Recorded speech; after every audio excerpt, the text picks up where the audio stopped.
longtemps. Aujourd'hui, ce sera un manque à gagner énorme, mais au moins l'espoir renaît parce qu'on est resté très longtemps sans travailler et aujourd'hui, avec cette publication du ministère de la Santé saoudien, ça nous redonne de l'espoir. Au moins, on sait qu'avec ceux qui ont 18 à 60 ans, on peut envisager d'organiser le Hajj.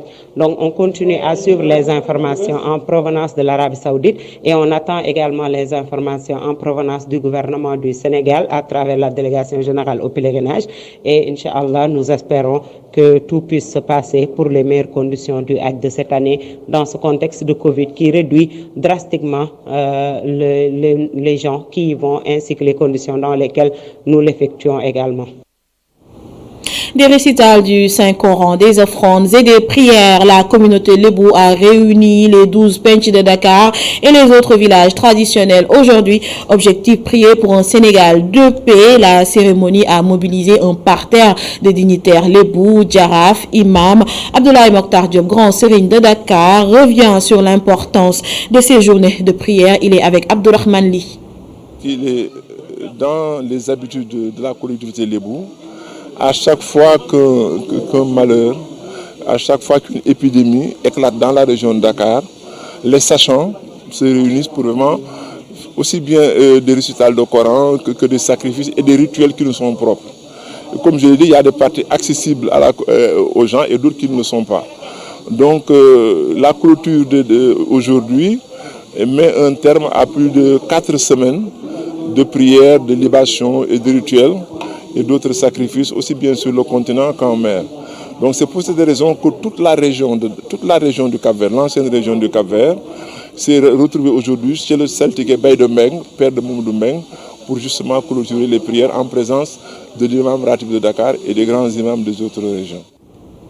Et coronavirus, 152 nouvelles contaminations ce jour sur un total de 2214 tests effectués, 4 décès enregistrés, 32 cas graves sont actuellement pris en charge en service de réanimation et 307 patients ont été contrôlés négatifs, donc guéris. L'amicale des femmes de l'AIBD soutient le personnel féminin du centre hospitalier Amadou Sakhir Djegen de Thiès. Une façon pour l'amicale de célébrer le mois de la femme. À l'occasion, masques et autres matériels de protection ont été mis à la disposition des femmes du centre de traitement épidémiologique Haringo Nedjeng, la présidente de l'amicale, est au micro de Isidore Alexandre Sen. On est dans un contexte spécial, c'est-à-dire le Covid-19. Donc, nous, on a pensé vraiment juste de rendre un hommage à ces vaillantes dames qui bravent tous les jours les dangers, malgré ce qu'il y a en aval, c'est-à-dire toute la responsabilité de la femme dans sa transversalité. Elles sont mères, elles sont filles, elles sont épouses. Malgré cela, elles viennent tous les jours dans ce centre de traitement épidémiologique pour lutter contre le Covid, pour aider, n'est-ce pas, les malades, et tout en se disant qu'en rentrant, elles peuvent plutôt rapporter le virus. Mais tout de même, elles sont là d'arrache-pied et elles ne ménagent aucun effort pour faire vraiment ce travail magnifique. Donc nous, on a pensé vraiment faire un geste envers ces dames qui sont à l'instar de nos héroïnes nationales comme Natayala, Fatim, Aline Sitoé Diatta, pour vraiment montrer le leadership féminin. Parce qu'elles ont fait un cas, moi je dirais, de résilience, mais plutôt de manière humaine. Elles se sont vraiment données corps et âme. On ne sait pas quand est-ce que ça va finir. Espérons que ça va finir très vite avec l'avenue des vaccins. Et elles sont encore là. Vraiment, elles méritent d'être félicitées, d'être remerciées et vraiment d'être encouragées. Les restaurants durement impactés par la pandémie de Covid-19 saluent la levée de l'état de catastrophe sanitaire. Certains d'entre eux s'apprêtent à reprendre les horaires habituels. Le personnel en chômage technique jusque-là devrait retrouver les couverts. Ngor Diouf, reportage. Lourdement touchés par les conséquences du Covid, les professionnels de la restauration saluent la fin du confinement. Je ne suis pas encore au courant, mais je savais qu'aujourd'hui, le président allait parler de ce problème et lever le couvre-feu et puis les problèmes, les mesures qui impactaient surtout dans le domaine de la restauration. Et c'est une très bonne nouvelle. Moi, je dirais que c'est une très bonne nouvelle et j'oserais applaudir au président parce que le problème des restaurations, vraiment, c'était catastrophique. À quelques encablures de ce restaurant, nous retrouvons Marie Gueye, restauratrice. Après avoir magnifié l'idée, elle invite ses collaborateurs à continuer de veiller sur les mesures barrières. Ça, c'est une très grande satisfaction pour nous qui sommes dans ce milieu hôtelier de restauration. Parce que vu que le Covid a gravement basculé nos économies financières, de toute façon, certes, on a enlevé le couvre-feu, mais je pense que les mesures barrières sont toujours là. Donc on va respecter les mesures barrières, comme le dit M. le Président de la République. On va faire tout ce qu'on peut pour être en norme avec les mesures barrières. Les dégâts collatéraux de la Covid ont poussé certains restaurants à réduire leur personnel. Mais avec la levée de l'état de catastrophe sanitaire, ils comptent rappeler certains travailleurs. Mais ce qu'on va faire, c'est que nous allons retourner à l'organisation antérieure à la période Covid. C'est-à-dire remettre tout le monde en plein temps, c'est-à-dire plutôt que 15 jours. Les gens vont travailler en plein temps, donc du 1er au 30. Il y avait des réductions de personnel, ils sont là, on ne peut pas les reprendre jusqu'à présent. Et j'espère qu'avec ce problème, on aura l'occasion de les faire revenir travailler. La fin des restrictions constitue un ouf de soulagement pour les restaurateurs dakarois. Ils vont reprendre leurs heures de travail normales et rattraper le temps perdu. Gordiouf et les programmes nocturnes reprennent de plus belle avec sorties en boîte de nuit, restaurants, baignade de nuit à la plage. Autant de programmes pour retrouver l'air le soir. Illustration dans ce reportage de Aïssatou Kane et Seydina Mbaye. L'état de catastrophe sanitaire, avec son lot de restrictions telles que le couvre-feu et l'interdiction de rassemblement, prend fin ce 19 mars 2020. Une aubaine pour les fêtards qui pourront reprendre les programmes de nuit.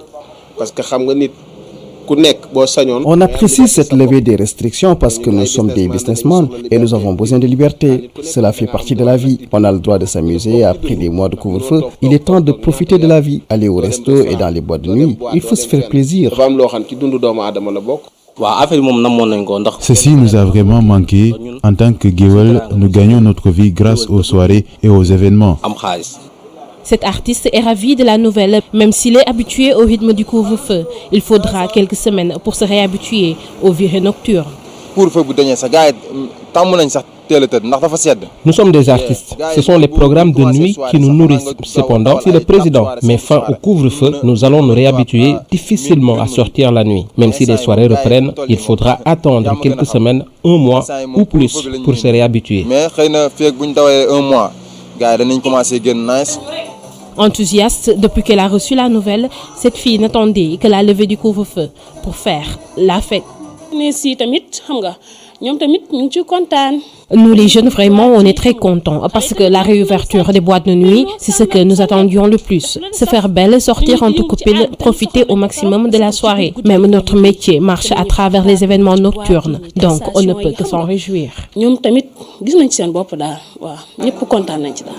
La fin de l'état de catastrophe sanitaire, une bouffée d'oxygène pour les noctambules. Aïssatou Kane, eux aussi, ils ont hâte de retrouver l'ambiance des cérémonies. Les griots, batteurs de tam-tam et danseurs se réjouissent de la levée des restrictions et de l'état de catastrophe sanitaire. Reportage de Mamadou Lamine Fati.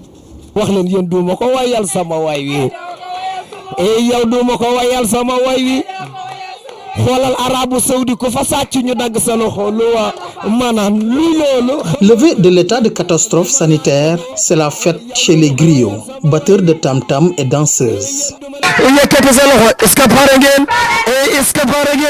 Depuis plus d'1 an, les griots vivent le calvaire avec l'interdiction des cérémonies, leur principale source de revenus.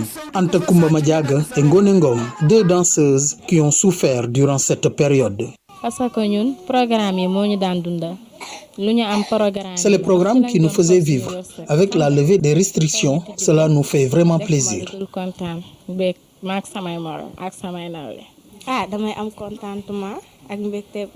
Cela me fait vraiment plaisir. J'avais hâte de retrouver l'ambiance des cérémonies.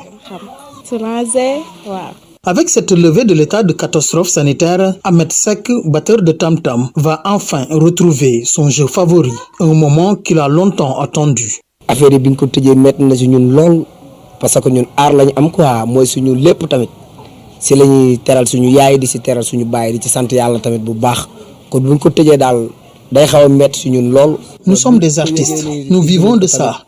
Quand on a su que les restrictions ont été levées, cela nous a fait tellement plaisir. L'ambiance ne doit pas manquer au Sénégal. Nous ne connaissons que ça. nit ñi daal xam nga Sénégal tamit mu warta mën a ñàkk ambiance ndax ñun dañoo ñëw fekk fi ambiance kon dañoo war di ambiance ndax xale yi ambiance daal moom neex na lool tamit. Depuis plus d'1 an, les activités sont au ralenti au Sénégal à cause de la pandémie de Covid-19. Mais avec la levée des restrictions, ces griots sont aux anges. Ils vont retrouver leur rythme et gagner leur vie. Retrouver le rythme bien sûr, mais attention, le virus est toujours là, donc faisons attention aux gestes barrières. Les autorités de Jaxaay, Parcelles, Niakoulrab ont exprimé leur ras-le-bol sur les clichés d'insécurité attribués à la commune. La jeunesse de Jaxaay a été félicitée pour son engagement à protéger son patrimoine. Dans le dossier des logements du plan Jaxaay, les propriétaires voient le bout du tunnel avec l'attribution gratuite des titres. Babacar Seck. Malgré quelques difficultés liées à la voirie et à la finition de certaines infrastructures, la commune de Jaxaay est l'une des collectivités les plus sûres du département de Rufisque. Donc Jaxaay est une zone très sécurisée. Très sécurisée. Donc il n'y a pas de problème de sécurité ici. Nous ne disons pas que tout est rose à Jaxaay. Alors il y a des problèmes. Des problèmes concernant la santé par exemple.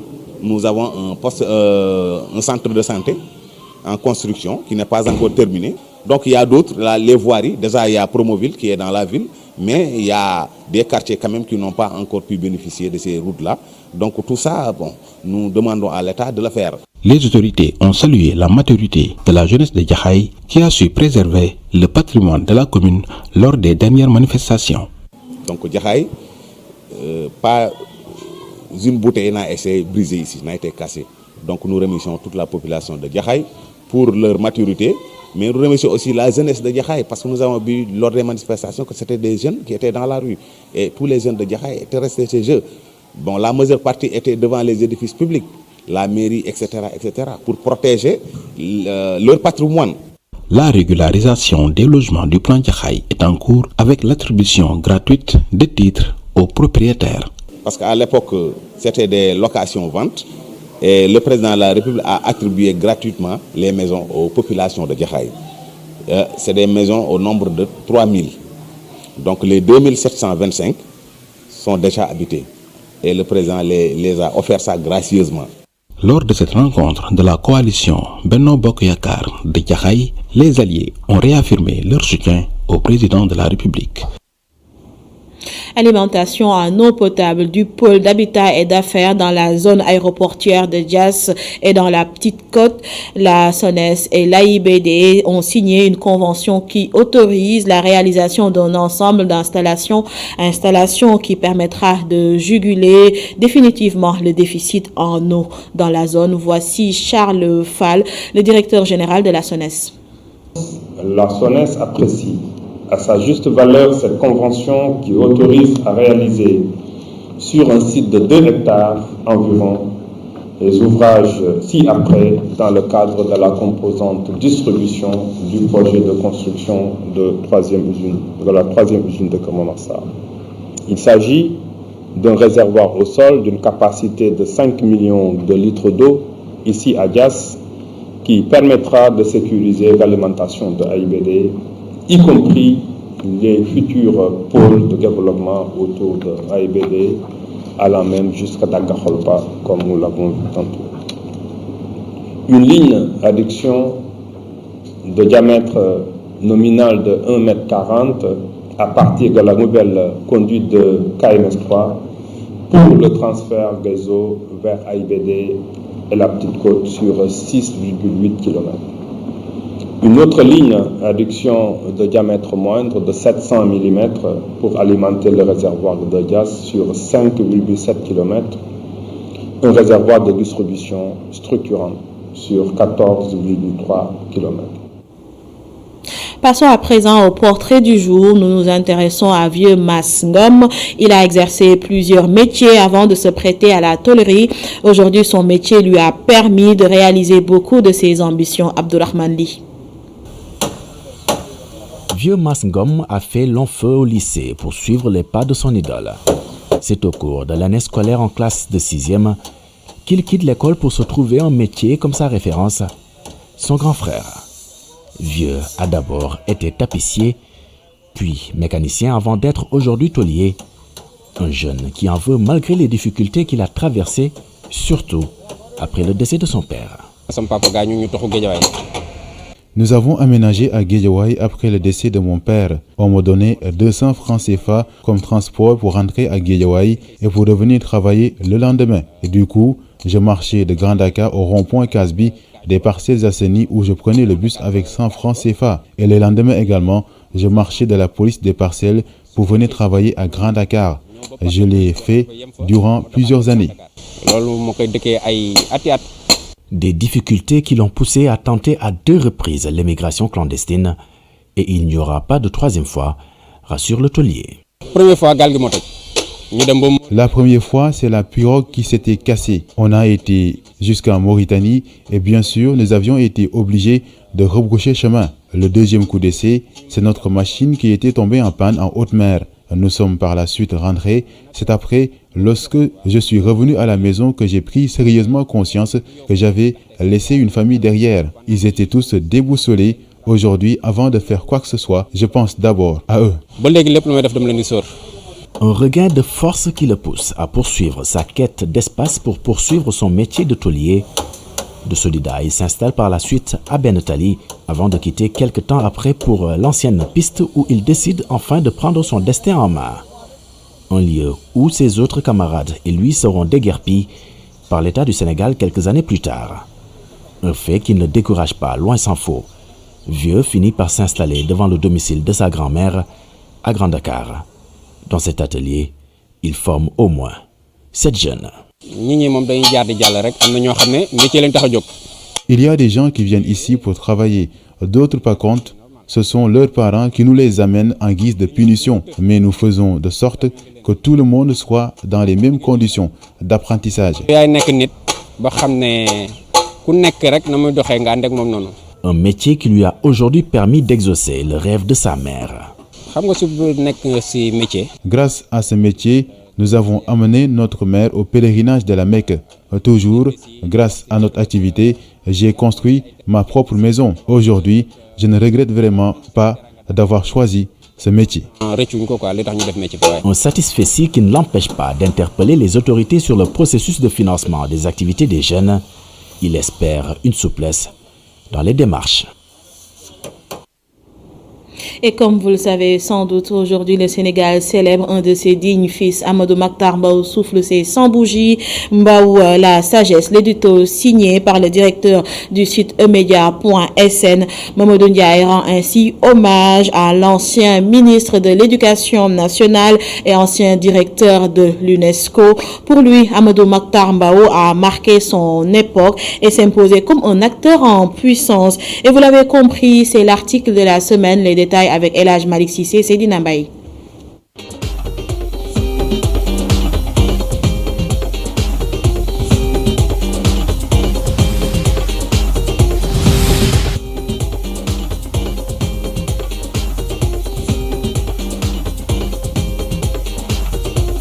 Amadou Makhtar Mbow a 100 ans. Cet homme d'une dimension exceptionnelle dégage de la sagesse. Mbow, la sagesse. Tel est le titre de l'édito hebdomadaire du site emedia.sn. C'est un homme de grande dimension, qui a inscrit son action dans des causes nobles. Et pendant longtemps, il n'a pas dévié de sa trajectoire, qui a été une trajectoire remarquable sur le plan d'abord personnel, sur le plan professionnel, sur le plan politique, sur le plan institutionnel aussi, mais sur le plan strictement humain. Donc il a été un homme d'une grande constance tout au long de cette très longue trajectoire, si bien que, voilà, arrivé à cet âge, 100 ans, on ne peut dégager que de la sagesse. Et lui a dégagé cette sagesse-là très tôt, parce qu'il a été dans un environnement qui le prédisposait à ça. Mais en même temps aussi, il a cultivé cette rigueur morale en lui, qui fait que d'abord il est écouté, ensuite il est audible, et puis il est influent. Sa trajectoire montre à suffisance que Mbow a mené des combats pour libérer les peuples africains. Un siècle turbulent, marqué donc par des combats héroïques et des luttes épiques. Il avait de fortes convictions, mais qu'il modulait au gré des circonstances aussi. Il ne changeait pas comme une girouette, il ne fluctuait pas simplement parce que peut-être il y avait des tendances ici ou cela, mais il était dans une constance chevillée au corps parce qu'il avait des fortes convictions de l'époque. Vous savez, Mbow est né en 1921, et donc cette période c'était une période de forte agitation politique où les jeunes générations, il faisait partie justement de cette jeune génération, commençaient maintenant à revendiquer une autonomie et peut-être même une indépendance des pays d'Afrique. Ils avaient conscience qu'en fait c'est un combat de vie qu'il fallait mener peut-être pour libérer les peuples africains. Ils avaient conscience qu'eux-mêmes, certes le nombre n'était pas encore très conséquent, mais au moins il y avait de nouvelles polarités intellectuelles. Ils en faisaient partie. Et pour eux, l'objectif final c'était justement d'arriver à ce que les peuples s'autodéterminent et deviennent libres pour envisager donc de prendre leur destin en main et de ne plus être inféodés sans doute à des logiques ou à des puissances étrangères qui ne pourraient, par un camouflage de l'indépendance, que de les maintenir justement sous l'assaivrissement. 1974, Amadou Mahtar Mbow arrive à la tête de l'UNESCO. Citoyen du monde avant la lettre, l'historien et ancien ministre de l'Éducation nationale s'imposait déjà comme un acteur en puissance, précise Mamadou Ndiaye. Je pense que c'était le combat le plus emblématique des combats qu'a mené Amadou Mahtar Mbow. Figurez-vous, dans les années 70, au milieu des années 70, il arrive donc à la tête de l'UNESCO par un brillant parcours d'élection, une campagne rondement menée justement par la diplomatie sénégalaise.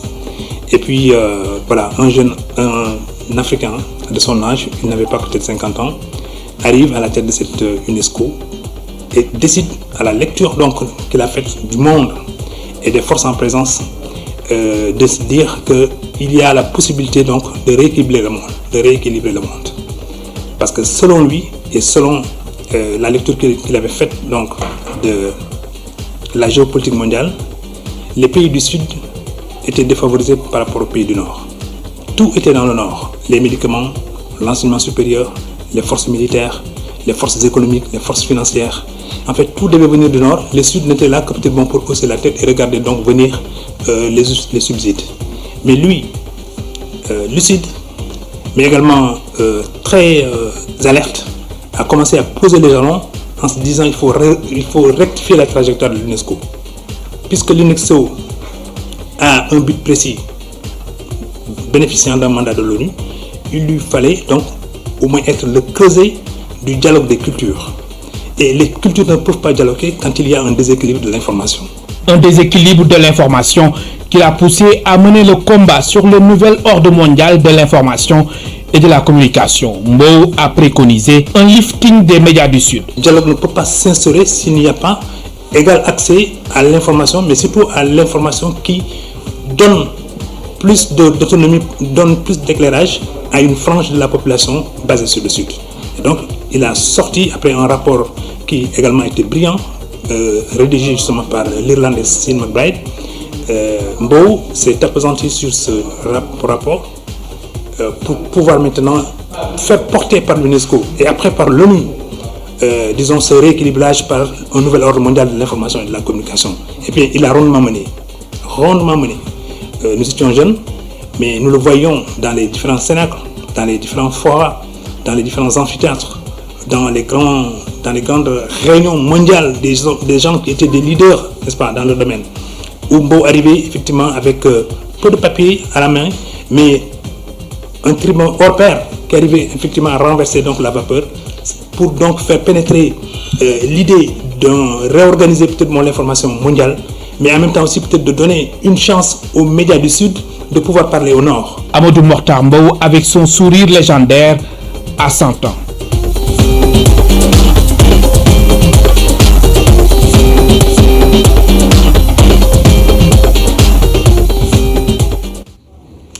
Édito que vous pouvez retrouver sur www.emedia.sn et vous informer également. C'est la fin de ce journal. Merci à vous de l'avoir suivi. Je vous retrouve demain à 19h45. Bonne soirée à vous.